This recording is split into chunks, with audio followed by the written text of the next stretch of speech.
Brasil, o eterno país do futuro. Você, Kobayashi, quando a gente fala em reequilíbrio das forças, reequilíbrio dos poderes, uma porção de sugestões são colocadas sobre a mesa. A gente tem visto, inclusive, uma parte do Congresso Nacional se debruçando sobre algumas ideias com o objetivo de frear um poder que teria sido adquirido pelo Supremo Tribunal Federal nos últimos anos. Enfim, o que a gente pode esperar diante dessas sugestões, essas ideias? Algumas me parecem pouco prováveis que avancem, né? Sim, tem algumas ideias que são impraticáveis, né? Por exemplo, tem um projeto no Congresso Nacional para que o Legislativo possa sustar as decisões do STF. Essa é totalmente inconstitucional. Essa não pararia 5 minutos de pé, um projeto que não tem como avançar. Já a que limita as decisões monocráticas eu acho interessante, porque você pulveriza um pouco mais no âmbito do Supremo Tribunal Federal as decisões relevantes e você você tira da pessoa de cada um dos ministros as decisões, mas eu acho que isso vai levar algum tempo. Isso é a médio e longo prazo. Não só pulverizando essas decisões no colegiado, mas as próprias escolhas para os próximos ministros da Suprema Corte, eu penso que deveriam voltar a como eram antes. Decisões técnicas, pessoas da área da justiça, pessoas da área do direito, juristas de fato, e não pessoas envolvidas em casos de repercussão, enfim, e com um histórico político. Eu acho que a gente poderia começar a relembrar aquelas escolhas do Supremo Tribunal Federal da década de 90, do início dos anos 2000, que eram justamente de desconhecidos da grande população.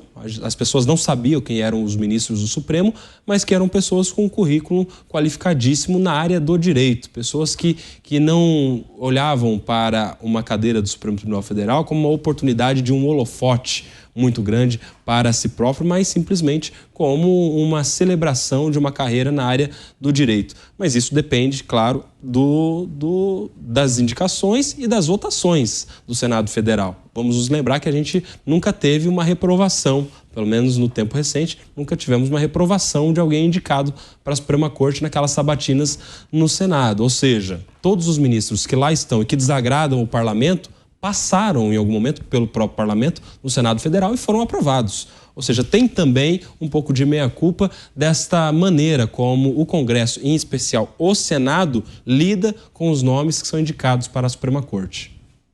Inclusive, é importante lembrar que estamos observando uma tendência, né, de cada vez mais presidentes indicarem juristas mais novos, né, abaixo de 50 anos, o que forçarão esses ministros a ficarem por muitos anos, muitas décadas, no Supremo Tribunal Federal.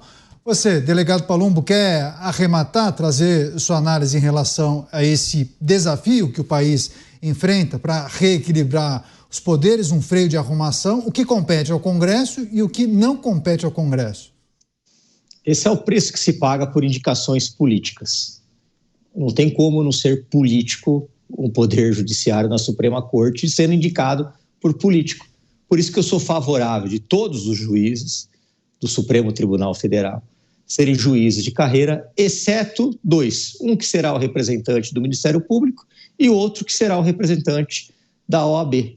Assim a gente pararia com isso. Qualquer um que vira presidente da República pode escolher qualquer amigo, ou talvez uma pessoa que tenha advogado para ele, que tenha prestado serviço. Infelizmente, isso acontece neste país. E aí você acaba criando laços de amizade. E isso é ruim, porque vai interferir sim. Cria convencimento, você cria empatia com a pessoa, você se torna conhecido, íntimo da pessoa. E é claro que você vai pender para o lado dela. Só não enxerga isso quem não quer. Isso é tão claro quanto a luz solar. Agora, para você passar um concurso público é muito difícil. Da magistratura é um dos concursos mais difíceis do país e concorrido. Por que não torná-los todos juízes de carreira, com exceção do Ministério Público e da Ordem dos Advogados, que indicariam? Seria muito mais salutar para a justiça, seria muito mais salutar para a democracia, mas isso não acontece. Basta ser amigo e a gente coloca lá, é sabatinado pelo Senado, e aí vem o poder encantador, pseudo-poder encantador das emendas, dos acordos. Vamos aprovar que você vai ganhar isso, você vai ter esses cargos, quem sabe o ministério, quem sabe mais emendas, e aí fica aquele jogo, aquela velha política, que todo mundo despreza, mas que existe sim, que é do toma lá, dá cá, Caniato. Só para arrematar, Cristiano Beraldo, claro que a gente poderia trazer vários exemplos ao redor do mundo sobre a maneira como outras democracias acabam tratando dessas questões. Há críticas também em modelos de outros países. Não é incomum a gente observar, sobretudo nos dias de hoje, né? Há uma polarização, uma politização, muitas críticas feitas ao judiciário em vários países do mundo. Queria só que você fizesse um paralelo com os Estados Unidos, que também a gente observa muitas críticas em relação à Suprema Corte norte-americana. A Suprema Corte americana, hoje em dia, tem mais juízes de viés republicano. É isso, Beraldo? Como é feita? Qual é a dinâmica da Suprema Corte americana e de que forma isso acaba interferindo nas decisões? Uma coisa importante lembrar, né? Julga-se muito menos do que em outros países, né? Pois é, Caniato. A Suprema Corte norte-americana, ela tem diferenças essenciais para a Suprema Corte brasileira. Primeiro, os mandatos são vitalícios. Então, o ministro, né, fica lá até ou ele pedir uma aposentadoria, um afastamento, ou então falecer. O que eu não acho que é saudável.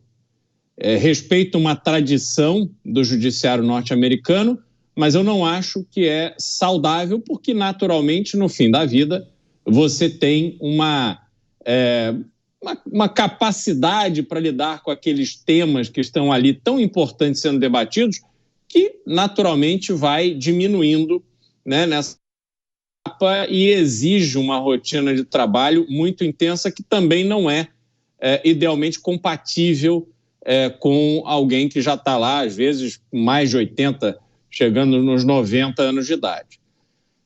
Enquanto isso, o presidente, quando ele indica alguém, e aí indica alguém que tem uma simpatia, alguma relação com o Partido Republicano, por exemplo, é no sentido da interpretação que aquele indicado dá à lei. Mas não é uma pessoa absolutamente aleatório, uma pessoa sem um histórico jurídico denso, porque, diferentemente do Brasil, a sabatina no Senado americano é pauleira. Não passa ali um desavisado, um amiguinho. Esse fica pelo caminho.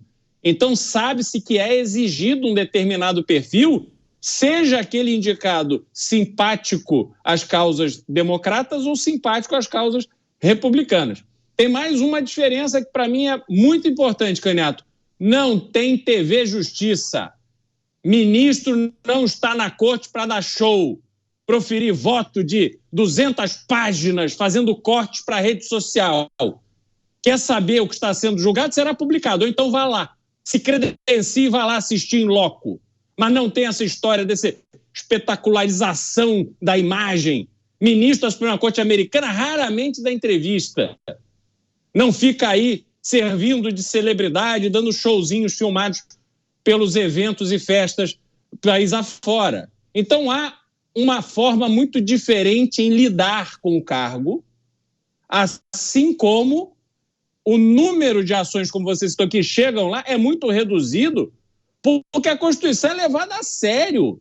Uma Constituição que perdura por mais de 200 anos, que é uma fração em termos de tamanho e conteúdo do que é a Constituição brasileira, porque nos Estados Unidos se respeita a autonomia dos estados.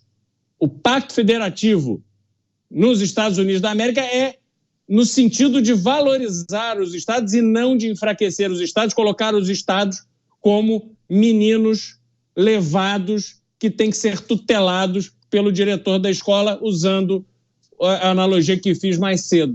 Então, essas diferenças fazem com que uma Suprema Corte norte-americana seja levado muito a sério e respeitada muito, tanto pelo Poder Executivo quanto pelo Poder Legislativo.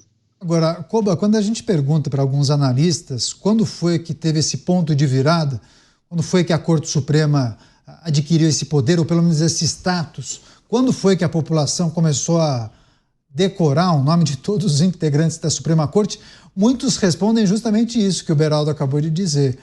foi a partir do advento da transmissão dos julgamentos pela TV Justiça. Talvez não seja só isso. Isso tenha contribuído. Você acrescentaria o que nessa lista? Acrescento que sim, concordo. A TV Justiça ela contribui muito para a espetacularização do judiciário e aconteceu o advento da TV Justiça como meio de dar mais publicidade às decisões judiciais, transparência, enfim, o véu que cobre a TV Justiça é muito bonito, é de transparência e publicidade das decisões que deve acontecer de fato. Só que logo na sequência da TV Justiça a gente teve o processo do mensalão, a ação penal 470, e que um caso de repercussão, que envolve pessoas importantes, enfim, e aquilo potencializou essa espetacularização do judiciário a ponto dos ministros terem mudado inclusive a maneira de votar. Os votos antes da TV Justiça, naquele mesmo plenário que não era transmitido, eram votos muito mais sucintos, objetivos, condena, não condena, é constitucional, é inconstitucional, enfim. O relator dava um voto mais elaborado, os outros concordavam, seguiam ou divergiam, enfim. Mas depois dessa espetacularização, os ministros passaram inclusive a ter votos mais robuscados, com uma linguagem mais complexa, com mais citações, votos extensos, que demoram, às vezes, dias inteiros para serem lidos, ou seja, para demonstrar um conhecimento muito profundo sobre determinadas áreas do direito. E isso, claro, já gerou uma grande desconfiança a respeito dos prejuízos da TV Justiça, da transmissão dos julgados. Mas agora, recentemente, a gente tem também um outro ponto que é muito relevante na crítica à TV Justiça, que é o plenário virtual, que são os casos que não são transmitidos. Porque quando teve a TV Justiça, era tudo que era para o plenário, era transmitido. Agora não, agora é uma escolha. O ministro quer aparecer, ele coloca no plenário normal, vai ser transmitido. Mas alguns casos não são julgados de maneira a serem publicizados e vão para o tal do plenário virtual. A gente viu decisões importantes dessa semana dessa forma, inclusive. O que contamina a ideia de publicidade, da justificativa da existência da TV Justiça. Se era para ter publicidade, então que os casos importantes sejam todos julgados no plenário transmitido. Que os casos que as partes queiram sejam transmitidos no plenário físico do Supremo Tribunal Federal e transmitidos pela TV Justiça. Mas agora o que está havendo é uma seletividade. Aqueles que vão para os holofotes, para a transmissão, e aqueles outros que são julgados no plenário virtual, mesmo contra a vontade das partes, mesmo em casos criminais, mesmo com advogados pedindo para sustentar oralmente a defesa de um cidadão na tribuna, o que é uma ofensa, uma prerrogativa da advocacia, que é direito de defesa existente em qualquer democracia do mundo existe isso. Mas aqui no Brasil, a gente está vendo a justiça caminhar para outro sentido. Pois é, muitas pessoas, inclusive, enviando mensagens, enviando suas manifestações. Deixa eu só receber as pessoas que nos acompanham pelas emissoras do rádio, de rádio espalhadas por todo o Brasil. Muito obrigado pela parceria aqui com a Jovem Pan News, TV por assinatura, plataformas digitais e também as emissoras que estão cobrindo praticamente todo o território nacional com a programação da Jovem Pan News. A notícia em destaque: oposição criticando as cortes superiores, o judiciário brasileiro, falando sim em interferência nas competências do Congresso Nacional. A crise entre os poderes, mais uma vez em destaque aqui na programação.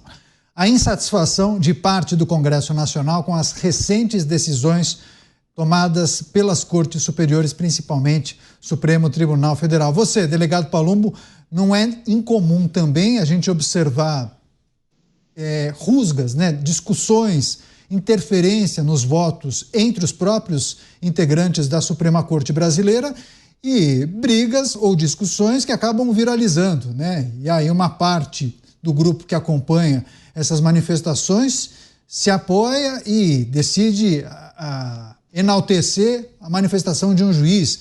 E aí um juiz acaba ficando mais identificado com um grupo, o outro juiz com outro. É ruim essa história de ter um time no Supremo Tribunal Federal. Parece ter um grupo que é mais ligado a um grupo político brasileiro e um outro que talvez atenda mais às demandas de um outro. É normal? Faz parte do jogo político ou não deveria ser assim?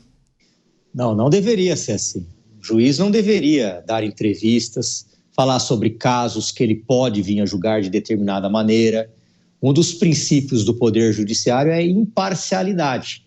Quando você vai de frente aos holofotes, às câmeras, começa a dar entrevista a respeito de casos que você pode julgar, aí realmente não tem democracia, não tem imparcialidade.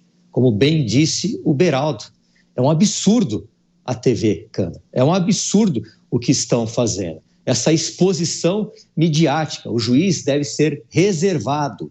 No primeiro ano de direito a gente aprende, distante das partes. Ele deve ficar só observando e não emitir nenhum tipo de juízo de valor. Mas isso, infelizmente, lamentavelmente, não tem acontecido aqui. E o exemplo, o ruim exemplo, o pior exemplo, está vindo de cima, do Supremo Tribunal Federal, aonde você vê um espetáculo com o juiz se degladiando um contra o outro, tudo transmitido pela TV Câmara, onde você vê juízes da Suprema Corte dando entrevista, participando de palestra, falando de assuntos que ainda estão em julgamento. Aonde fica a imparcialidade? Ou seja, se acaba com um dos princípios básicos do Poder Judiciário, que é se manter distante das partes e ser totalmente imparcial, ou seja, não ter lado.